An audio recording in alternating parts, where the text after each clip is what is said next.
Show on Kids Place Live. And Tori, I've got a question for you. Did you ever letter in high school? Let her what? Let her drive herself to school? Let her pick out her own clothes? No, I mean, like, did you ever get a letter? Like, on your jacket, did you earn a letter from playing a sport or a musical instrument where you walk around with that letter on your jacket, that big fuzzy letter?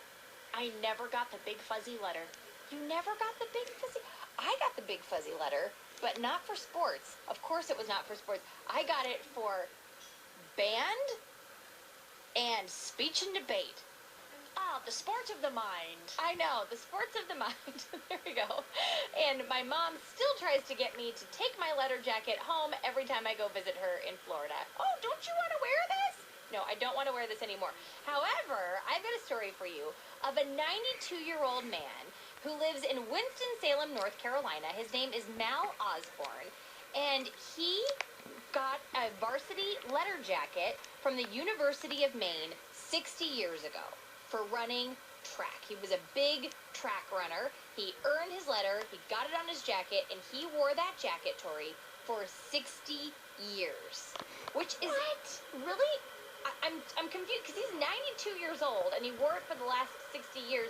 So did he graduate high school at 32 years old? I'm just confused by that. But anywho, he wore this letter jacket for 60 years, and this past October, he lost it.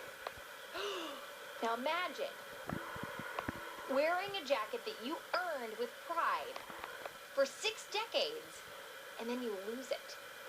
So he went to his daughter, Beverly Amick, and he said, I lost my letter jacket. And they looked everywhere, they retraced his steps, they tried so hard to remember where he could have lost it, and they were at a loss. This jacket was gone. So his daughter, Beverly, decided to go to social media. She took a picture that she had of him years ago wearing this letter jacket, and she posted it to social media and said, if anyone finds this jacket, my dad would be so grateful. The post was shared over 1,000 times, and sure enough, one woman, while gardening in her garden, found this jacket under a pile of leaves. Apparently, he must have been walking somewhere and he dropped it. So she took the jacket to the dry cleaner, she got it all cleaned, back in pristine condition, and she returned his jacket.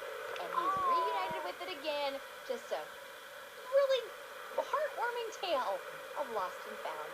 I for sure thought the story was going to turn out to be that they couldn't find it and they had to recreate it.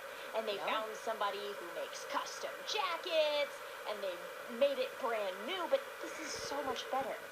Yeah, so social media gets a bad rap, and rightfully so, but every now and then, social media will work to help somebody, and that I love that all these people rallied to share this post of this man. Everyone wanted him to find his jacket, and the truth is, this woman who was gardening never would have known who the jacket belonged to. It didn't have his name in it.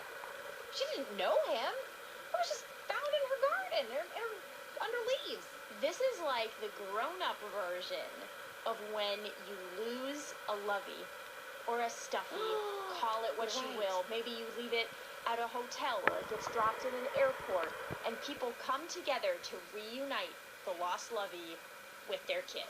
It's like the Knuffle Bunny story, but in reverse. Yes.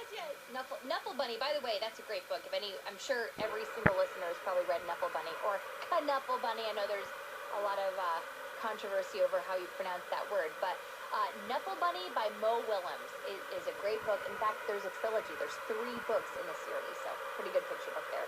All right, we'll be right back. It's the Absolutely Mindy Show on Kids Place Live.